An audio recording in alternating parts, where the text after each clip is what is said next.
שלום וברוכים הבאים. שלום, שלום. היום אנחנו נכנסים לעובי הקורה של שאלה. שאלה תיאולוגית שהיא כמעט תיק משפטי. ממש תיק חקירה, כן. בדיוק. יש לנו כאן מקורות שמנסים לפענח את אחת התעלומות הגדולות בנבואות אחרית הימים. אבל מתי בדיוק מתחילה הצרה הגדולה? ומה שמעניין זה שהתשובה, או לפחות הניסיון לענות, משנה לחלוטין את האופן שבו מאמינים אמורים להתכונן. וכל התיק הזה, כל ציר הזמן העתידי, נשען על ראייה אחת קטנטנה. פרשנות של 2 מילים בספר דניאל. מדהים. אז המשימה שלנו היום היא להבין איך הראייה הזאת מחזיקה תיק שלם, ואיפה אולי היא קצת נסדקת. נכון מאוד, והכל, באמת הכל מתחיל ונגמר בביטוי אחד, שיקוץ משומם. השאלה היא לא רק מה זה, אלא מתי בדיוק זה מופיע במקום הקדוש. הרגע הזה, לפי המקורות, הוא יריית הפתיחה. האות לתקופה שמתוארת שם במילים מאוד דרמטיות? משהו כמו צרה אשר לא נהייתה כמוה? מראשית העולם ובדתה וגם לא תהיה. בדיוק. אוקיי, אז לפני שאנחנו מגיעים לראיה עצמה, בואו נכיר את מה שנקרא זירת הפשע. יש פה כמה מושגים שחייבים ליישר לגביהם קו. בהחלט. אי אפשר להתחיל בלי זה. נתחיל עם המסגרת הגדולה, 70 השבועות. מה זה בעצם? אז נבואת 70 השבועות מספר דניאל היא, בוא נגיד, לוח הזמנים הנבואי. לוח זמנים. כן. היא מחלקת את ההיסטוריה ל-70 שבועות, כשכל שבוע הוא 7 שנים, והפרשנות שאנחנו בוחנים היום טוענת ש69 מהשבועות האלה כבר עברו. רגע, אז אם 69 נגמרו, איפה אנחנו עכשיו? מה עם השבוע ה-70? וזו נקודה קריטית. הפרשנות הזאת אומרת שאנחנו חיים כרגע במעין פער, הפסקה. השעון עצר? בדיוק. השעון הנבואי הגדול עצר מלאכת, והוא יתחיל לתקתק שוב רק עם תחילתו של השבוע האחרון. אותן 7 שנים אחרונות. נכון מאוד. כל הדיון שלנו היום מתקיים אך ורק בתוך מסגרת הזמן הצרה הזאת של 7 שנים. הבנתי. אז השעון עומד להתחיל מחדש. ומי הדמות המרכזית בדרמה הזאת? זה מביא אותנו לשיקוץ משומם. נכון. וכאן יש הפתעה, כי בדרך כלל חושבים על שיקוץ כמשהו דומם. אולי פסל. מזבח אלילי או משהו כזה. כן, אבל המקורות שלפנינו טוענים שמדובר באדם. כינוי לדמות שנקראת גם בן האבדון או איש הרשע. אז זה לא חפץ, זו אישיות. בדיוק. דמות שתתנגד לאלוהים, תתפוס את מקומו בהיכל, ותכליז על עצמה כאלוהות. זה משנה את כל התמונה, זה לא סתם חילול הקודש, זו ממש הפיכה? הכתרה עצמית? לגמרי, זה הרבה יותר אישי. וזה מוביל אותנו להנחת היסוד האחרונה, שהיא עמוד השדרה של כל הטיעון. אוקיי. השבוע האחרון, אותן 7 שנים, מחולק לשני חצאים מדויקים. 1260 יום כל אחד. 3.5 שנים ו3.5 שנים. נכון. והאקסיומה, הנקודה שהיא לא ניתנת לערעור מבחינת המקורות, היא שאירוע מכונן שנקרא התחייה לראשונה. תחיית הקדושים המעונים, המרטרים. בדיוק הם. התחייה שלהם מתרחשת בדיוק בנקודת האמצע. לא לפני, לא אחרי. בתפר. אוקיי, עכשיו כל החלקים על הלוח, יש מסגרת של 7 שנים מחולקת לשניים, יש דמות ראשית בין האבדון ויש אירוע שיא באמצע. נכון. ועכשיו מגיעים ללב החקירה. פסוק מדניאל ט' כ"ז, הביטוי בחצי השבוע. ונראה שכל העתיד תלוי בשאלה איך קוראים את שתי המילים האלה. נגעת בלב העניין. פה הדרכים נפרדות. יש 2 אפשרויות פרשנות, והן יוצרות 2 צילי זמן שונים לחלוטין. מה הן? האפשרות הראשונה היא לקרוא בחצי השבוע במשמעות של במשך מחצית השבוע.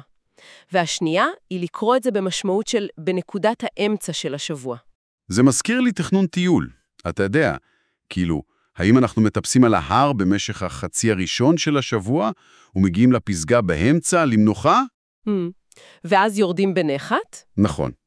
או שאנחנו מבלים בכיף עד נקודת האמצע, ורק אז, בום, מתחיל הטיפוס המפרך שימשך עד הסוף. אנלוגיה מצוינת, כי אלו באמת 2 חוויות שונות לגמרי מבחינת המאמינים. אז בוא נתחיל עם האפשרות הראשונה, הטיפוס בחצי הראשון. אוקיי. הגישה הזאת טוענת שהביטוי אומר במשך מחצית השבוע.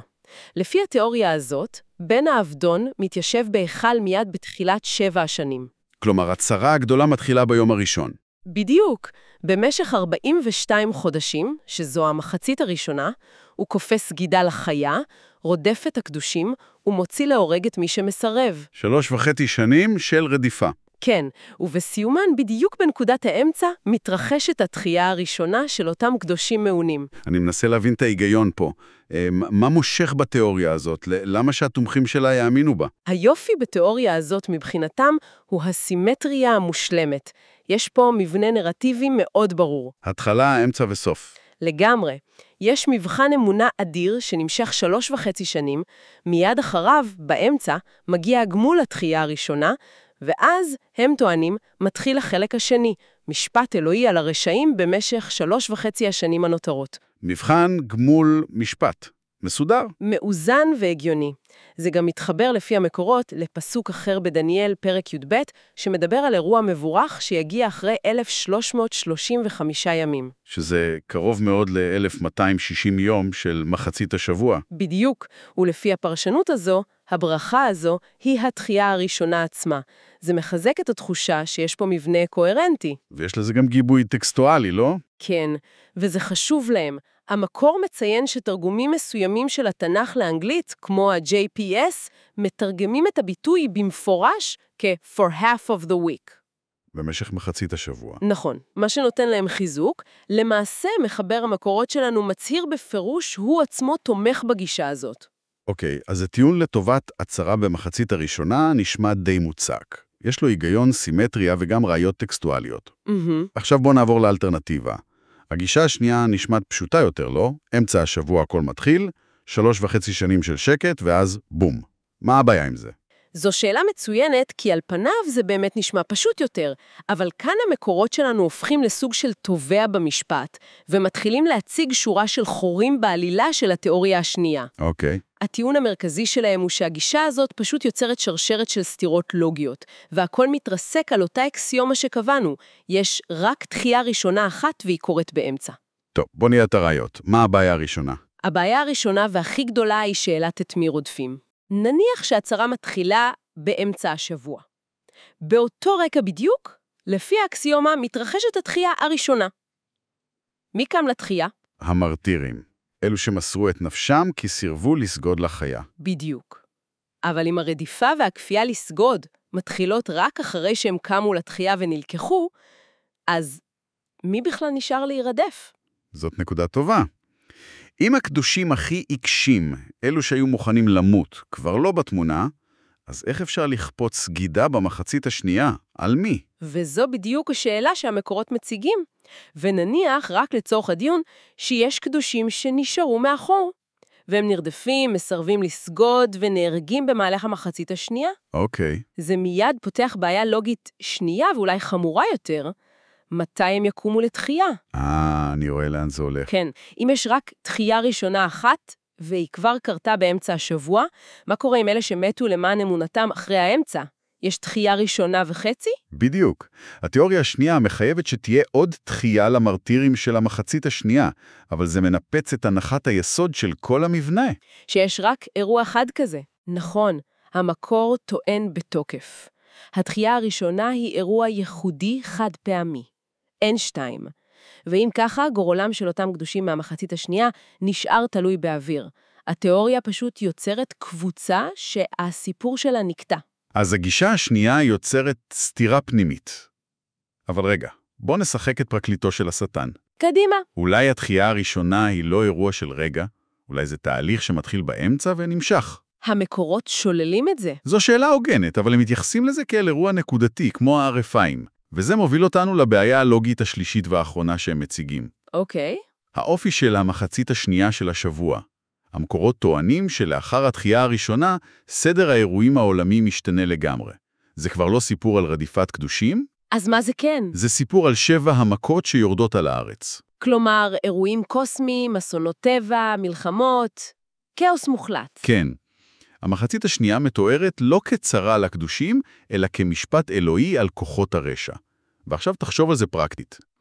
בזמן שכזה, כשהים הופך לדם וכוכבים נופלים מהשמיים, הרעיון שבין האבדון מנהל מערכת גלובלית מסודרת שכופה סגידה עם אות החיה נראה פשוט...